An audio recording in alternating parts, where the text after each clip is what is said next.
مرے گا۔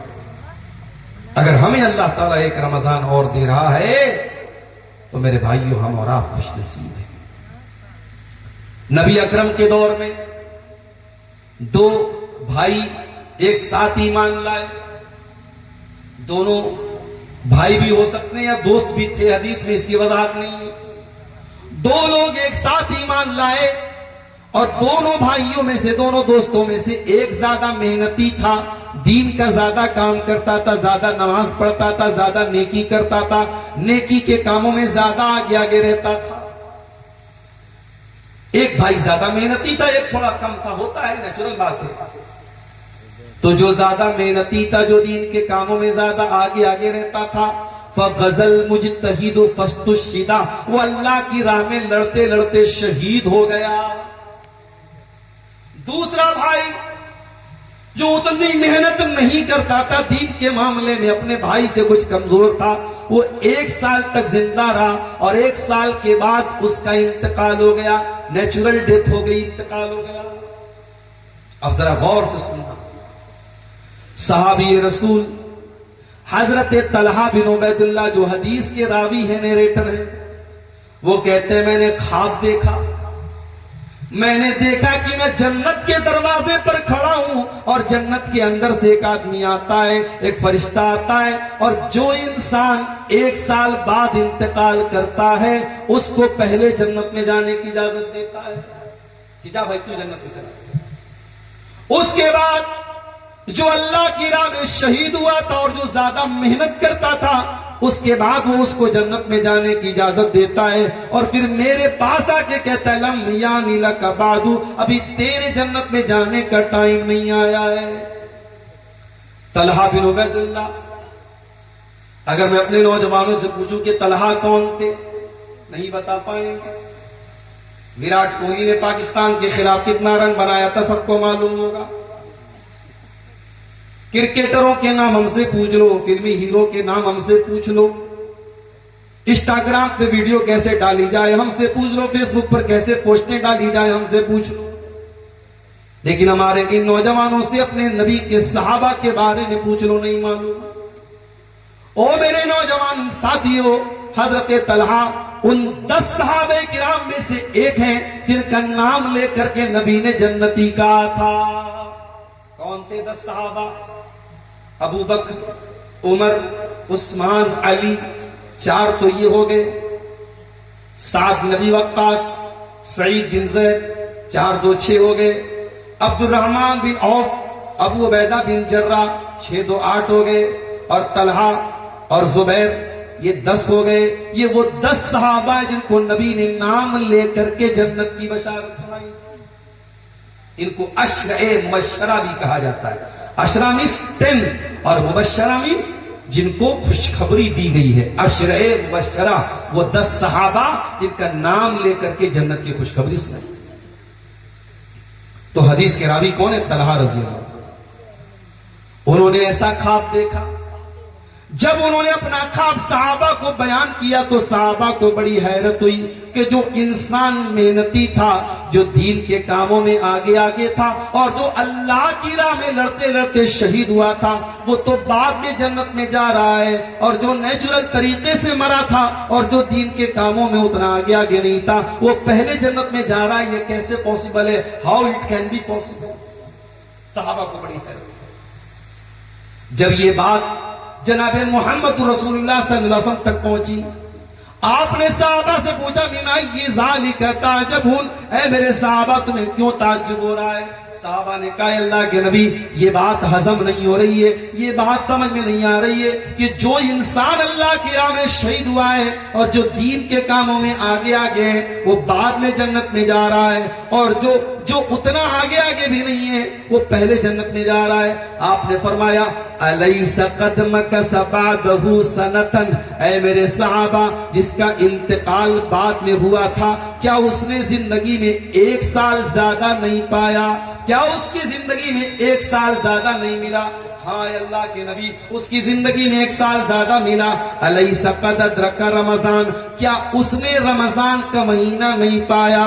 کیا اس نے 1 سال اور رمضان نہیں پایا، رمضان کا روزہ نہیں رکھا؟ کیا 1 سال اس نے زیادہ نماز نہیں پڑھی؟ ہاں اللہ کے نبی یہ بات تو صحیح ہے، جب 1 سال زیادہ زندہ رہا تو 1 رمضان اس کو اور ملا، 1 سال اس نے زیادہ نماز پڑھی۔ آپ نے فرمایا فَكَانَ مَا بَيْنَهُمَا أَبْعَدُ مِمَّا بَيْنَ الْأَرْضِ وَالسَّمَاءِ۔ اے میرے صحابہ، جب 1 سال زیادہ اس کو زندگی ملی تھی اور 1 رمضان کا مہینہ زیادہ ملا تھا، تو کان کھول کر کے سن لو کہ دونوں برابر نہیں ہو سکتے، دونوں کے مقام و مرتبے کے بیچ میں اتنی ہی دوری ہے جتنی زمین و آسمان کے بیچ کی دوری ہے۔ پتہ یہ چلا کہ اگر واقعی میں ہم رمضان کو رمضان کی طرح گزار لیں تو جو 2024 کا رمضان پا کے اللہ کو پیارے ہو گئے وہ ہمارے برابر کبھی نہیں ہو سکتے، اگر واقعی میں ہم رمضان کو رمضان کی طرح گزار لیں۔ مسئلہ تو یہی ہے میرے ساتھ، کتنے لوگ تو ایسے ہوتے ہیں رمضان کا نام سنتے ہی ارے یار بھوکا رہنا پڑے گا، 14 گھنٹے بھوکا رہنا پڑے گا، روزہ رکھنا پڑے گا، 1 گھنٹہ کھڑے ہو کے تراویح کی۔ رمضان کا نام سنتے ہی ان کا دماغ اور سر بھاری ہونے لگتا ہے، شیطان اتنا زیادہ ان کے دماغ میں اتر چکا ہے کہ رمضان جیسا برکت والا مہینہ بھی ان کو بھاری گزرتا ہے۔ میرے پیارے ساتھیوں، اللہ کے پیارے نبی منبر پہ چڑھ رہے ہیں اور منبر کی پہلی سیڑھی پر آپ نے قدم رکھا، فرمایا آمین، دوسری سیڑھی پر قدم رکھا، فرمایا آمین، تیسری سیڑھی پر قدم رکھا، فرمایا آمین۔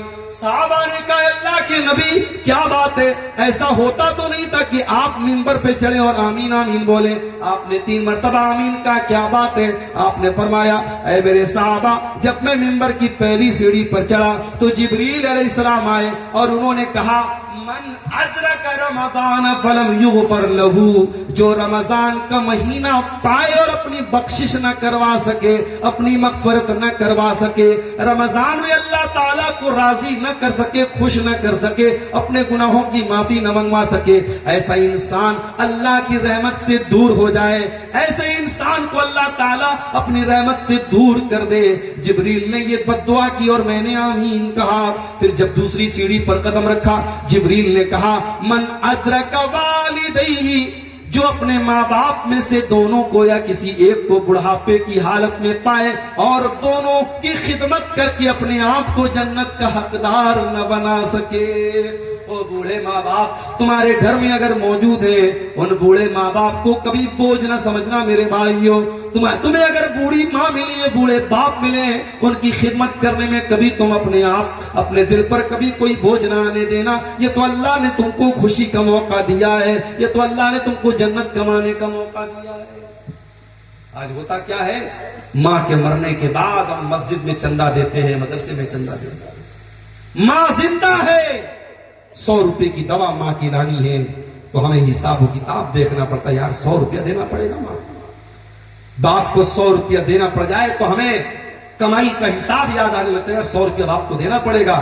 باپ مر گیا، ماں مر گئی تو ہم مدرسے میں 1 لاکھ روپیہ چندہ دے رہے ہیں، مسجد میں 1 لاکھ چندہ دے رہے ہیں۔ معاف کرنا میرے ساتھیوں، ماں باپ کی زندگی میں سیوا کرو، ان کی زندگی میں ان کی قدر کرو، ان کے اوپر خرچ کرو، ان کے دل کو خوش کرو۔ اللہ کے نبی بددعا کرے اس انسان کے اوپر جو ماں باپ کو بڑھاپے میں پائے اور ماں باپ اس کو جنت میں داخل نہ کر سکے۔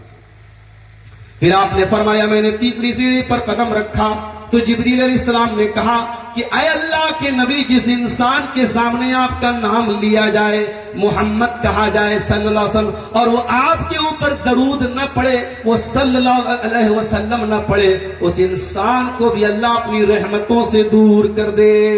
اس کے اوپر بھی جبریل نے بد دعا کی اور نبی نے آمین کہی۔ پتہ یہ چلا کہ جو رمضان کو صحیح طریقے سے نہ گزارے اس پر جبریل کی بد دعا ہے اور نبی کی آمین ہے۔ کتنا بد نصیب ہے وہ انسان میرے پیارے ساتھی۔ وہ برکت والا مہینہ بس 2 دن کے بعد شروع ہونے والا ہے۔ تیار ہو جاؤ مسلمانوں، تیار ہو جاؤ۔ آپ کے گھر میں کوئی مہمان آتا ہے، آپ مہمان کی عزت کرتے ہیں۔ خاص طور سے یہ جو سیمانچل کا علاقہ ہے، میں یہاں دیکھتا ہوں، میں تو پورے انڈیا میں الحمدللہ جاتا ہوں، ہر علاقے کا اپنا مہمان نوازی کا الگ طریقہ ہوتا ہے، لیکن سیمانچل میں شیرشاہ آبادی برادری میں دیکھتا ہوں کہ جب بھی کوئی مہمان آتا ہے تو کھانا کے پہلے کیا کھلاتے ہیں؟ اس کو ناشتہ کراتے ہیں۔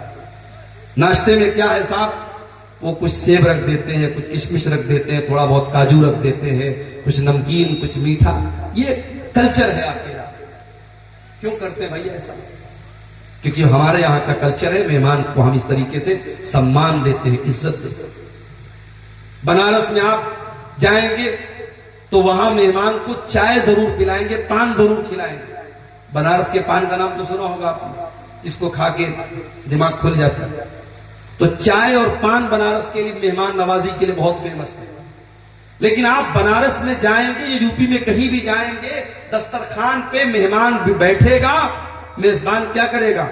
کھانا لے آیا، چاول لے آیا، روٹی لے آیا، گوشت لے آیا، مہمان سے کہا چلیے بھائی بسم اللہ کیجیے. مگر آپ کے سیمانچل میں نہیں مولوی صاحب، میں خود آپ کو نکال دوں گا. بات لیبن، گوشت لیبن، کیا لیں گے آپ بتائیے، وہ خود ڈال رہے ہیں. اب بیچارہ کبھی کبھی یہ محبت جو ہوتی ہے بڑی بھاری گزرتی ہے. مجھے اتنا کھانا ہے، آپ اتنا ڈال دیتے ہیں. اب میں کھا پاؤں چاہے نہ کھا پاؤں، آپ کی محبت ہے تو صاحب مجھے بھگتنا پڑے گا. تو یہ مہمان نوازی کا ایک کلچر ہے آپ کے علاقے میں. میرے پیارے ساتھیوں، جس طریقے سے آپ ہر مہمان کا ویلکم کرتے ہیں، رمضان کا بھی ویلکم کیجیے. رمضان کا بھی ویلکم کیجیے، رمضان کا بھی استقبال کیجیے. رمضان بھی ایک مہمان بن کے آ رہا ہے، ایک مہینے کے لیے آئے گا، 29 دن کے لیے، 30 دن کے لیے آئے گا. ایام معدودات، گنتی کے چند دن ہوں گے.